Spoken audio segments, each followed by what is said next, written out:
안녕하세요. 박성필입니다. 자, 오늘 3부 토건 보도록 하겠습니다. 자, 투자 경고 종목에 지정이 됐었습니다. 자, 투경에 따라서 조정을 받는 것은 당연합니다. 투경을 떼야 위축된 투심이 살아나고 호재 뉴스를 언론에 내보냈을 때 개인들의 수급이 빗발치는 것을 고스란히 이용할 수 있습니다. 누가? 주도 주체, 세력이. 자, 투자 경고 최초 해제 판단일이 6월 9일인데 6월 9일에 정확하게 투경을 때려하지는 않을 수 있습니다. 자, 해제 요건이 여기 있는데 보시면은 최초 판단일은 6월 9일이고 만약에 해제 요건이 해당되지 않을 경우 하루씩 수년하여 판단함이라고 되어 있습니다. 다음 날은 다음 날의 기준일대로 예를 들어서 6월 9일에 요 세 가지 조건이 충족되지 않았다라면 6월 10일에 똑같이 5일 전날의 종가, 15일 전날의 종가, 최근 15일 중 최고가 요 똑같은 기준을 적용해서 그 다음 날에 해제가 될 수도 있다라는 겁니다. 6월 9일이 무조건 해제된다. 이렇게 보실 필요는 없습니다. 아무튼 쉽게 말해서 지금은 투경 때문에 조정을 받는 과정이고 이것은 당연하다. 자, 그리고 삼부토건이 윤석열 관련주로 좀 엮이죠.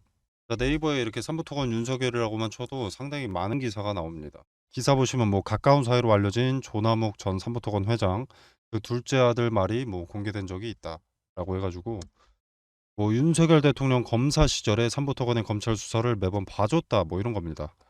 근데 뭐 이게 중요한 게 아니고 핵심은 현 윤석열 정부에서 우크라이나 재건 관련해서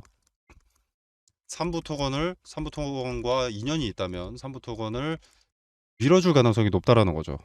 지금 MOU 체결하고 있는 것도 좀 그렇고 삼부토건과 윤석열 대통령의 관계상 앞으로 우크라이나 재건 관련 많은 계약을 따올 것으로 예측이 되는 부분입니다.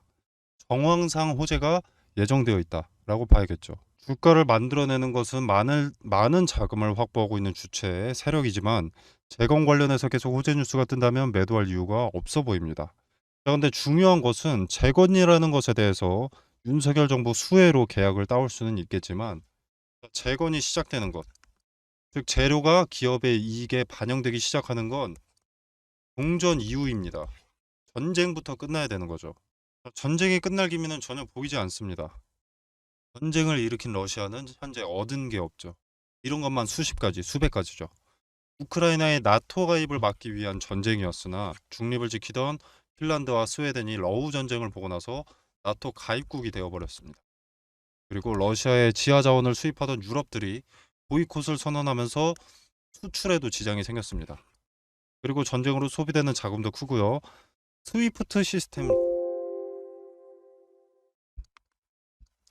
이 스위프트 시스템 제한으로 러시아의 자금이 묶인 것 플러스 수입과 수출을 위한 그 스위프트 시스템 은행을 이용할 수 없게 된 겁니다. 자, 그리고 러시아는 흑해 곡물 협정,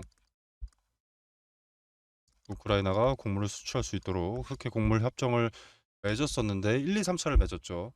최근에 나온 게 3차고. 근데 곡물 협정이 있고 나서 우크라이나를 즉시 공격했습니다.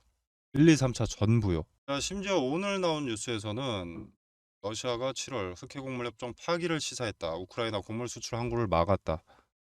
이런 입장을 냈다라고 합니다.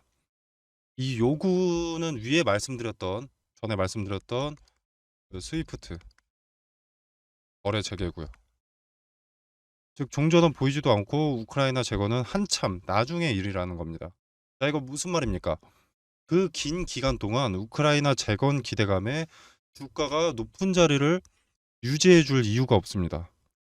휴전이나 종전의 협상 기미가 보이면 그때는 진짜 수혜로 다가오는 것이지만 지금은 주가를 주도하는 주체, 세력의 계획대로만 주가가 움직이게 될 거라는 겁니다.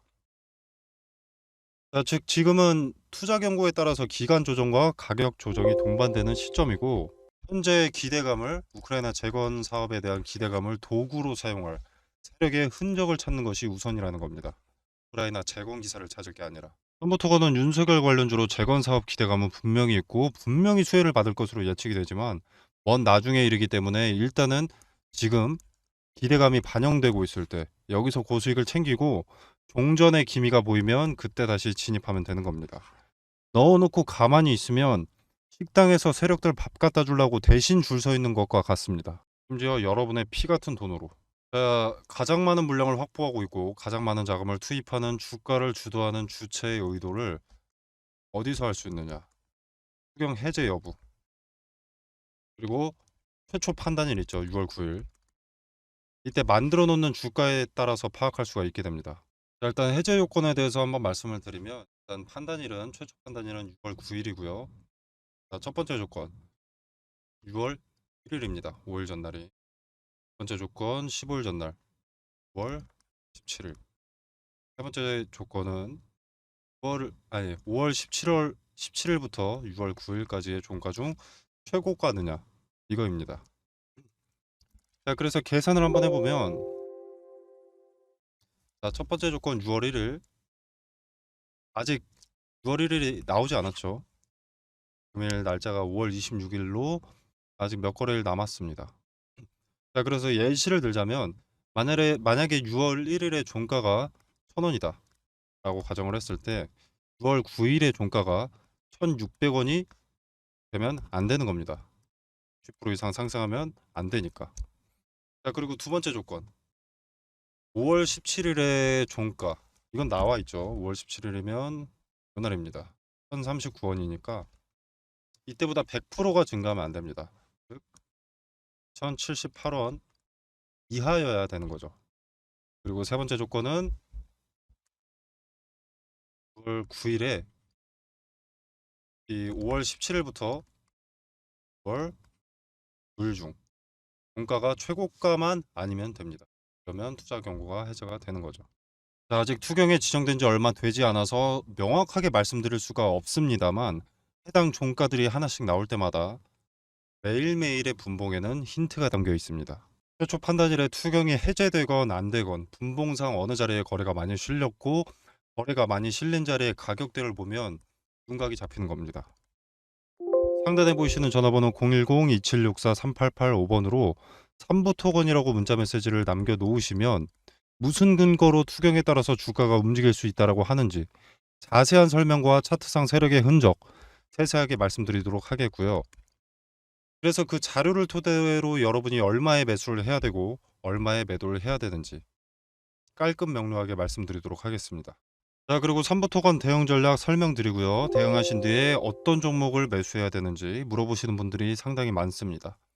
자, 그래서 앞으로 유망한 수혜를 볼 시장의 중심에 있는 종목 안내와 종목을 자체 선정하는 그 방법과 포인트에 대해서 설명드리도록 하겠습니다. 자, 제가 종목을 선정할 때는 가장 중요한 것이 테마라고 말씀을 드립니다. 요 중에서 대장주를 찾으면 그게 급등주를 찾는 거고요. 자, 그러면 이 테마는 어떻게 찾느냐? 세계 경제에 관심을 파악해야 됩니다. 세계 경제가 어디에다가 자금을 투입하는지. 자, 간단한 예시로 코로나 때는 어떻습니까? 마스크, 진단키트, 백신, 치료제. 이것들이 강세였죠. 전 세계가 주목하고 필요했던 테마니. 자, 국내 같은 경우에는 병상이 수혜를 입기도 했었는데 이거는 각 국가별로 확진자 수가 다릅니다. 그리고 땅덩어리가 다르죠. 자, 그래서 공통 사항이 될 수 없기 때문에 일로는 자금이 투입될 수가 없었습니다.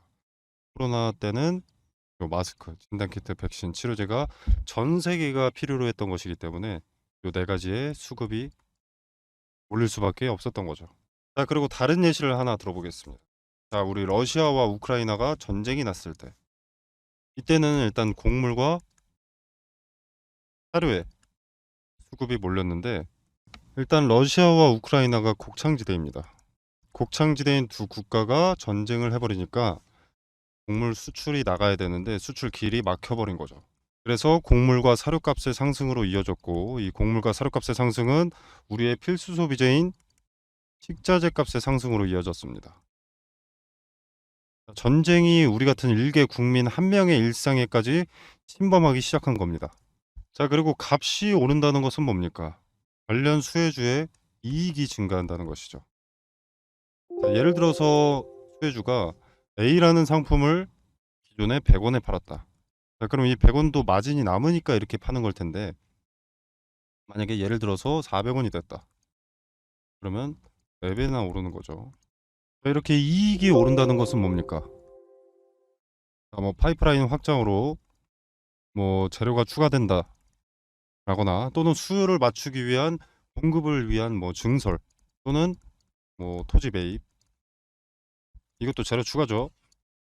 그리고 잉여 이익금으로 배당금의 증가라던가, 즉 주가 상승에 호재 기대감이 생기는 겁니다. 그래서 수급이 몰리고 주가가 상승을 하게 되는 거죠. 그리고 지금은 전기차의 빠른 성장으로 2차 전지가 강세입니다. 현재 진행 중이고요. 자, 지금 인플레이션 감축법 세부 지침을 변경을 했었죠. 원래 세부 지침이 변경되기 전에 인플레 감축법이 뭐였냐면, 중국에서 뭔가를 만들기 위해서 광물을 들여온다. 그럼 너네 전기차 보조금 지원 못 해준다. 이거였습니다. 근데 세부 지침이 변경되면서 뭐 중국이나 인도네시아에서 광물을 받는 것까지는 오케이. 대신 FTA 체결국에서 50% 이상 가공을 해라. 그래야만 전기차 보조금 혜택을 지원해 줄 수가 있다. 이렇게 세부 지침을 변경한 겁니다. 자, 그래서 지금 수면 위로 떠오른 것들이 바로 원자재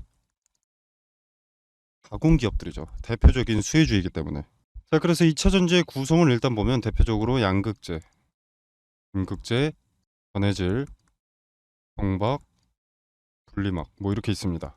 자, 근데 양극재라던가 요 전해질 같은 경우에는 이미 많은 폭등을 했죠. 그리고 언론의 수혜 기업들이 노출이 되어 있습니다. 이미.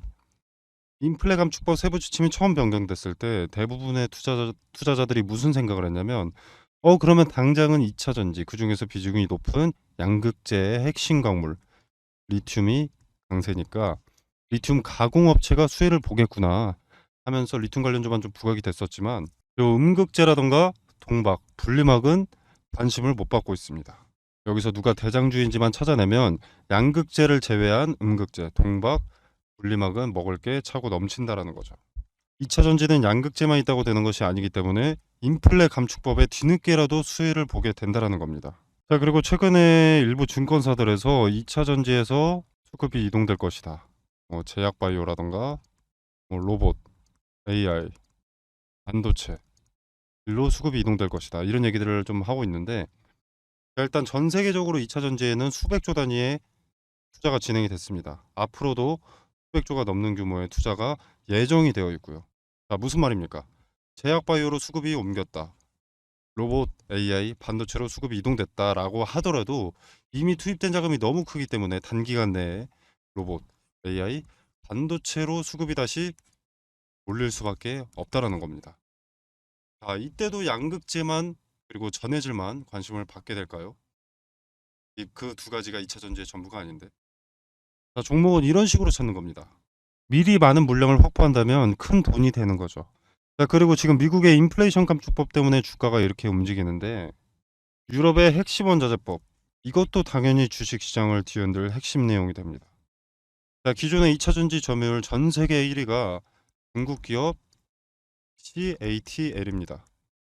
자, 근데 미국의 인플레이션 감축법이나 유럽의 핵심 원자재법이나 둘 다 중국을 겨냥한 법안이기 때문에 여기에 대한 반사 이익을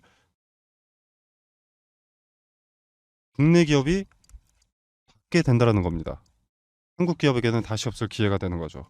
자, 그러면 국내 기업들 물 들어올 때 노를 저어야겠죠. 당연히 사업 내용에 더 박차를 가할 수밖에 없습니다. 자, 무슨 말이냐? 자금을 더 많이 투입할 수밖에 없다는 겁니다. 2차 전지 사업 관련해서. 이 말은 호재들이 앞당겨진다라는 거죠. 그리고 기업이 빨리 성장하게 되는 것이고, 자, 기업의 빠른 성장은 더 빠르게 기업의 가치가 올라간다는 것이고, 가치가 오르면 어떻습니까? 주가는 자연히 오르죠. 그러면 개인 투자자인 우리한테도 기회가 되는 겁니다. 그래서 지금은 머뭇거릴 때가 아닙니다. 자, 지수의 영향을 잘 받고 변동의 폭이 가장 크면서 시총이 상대적으로 무거운 대장주죠. 대장주들을 제가 1차적으로 검열을 해놨습니다.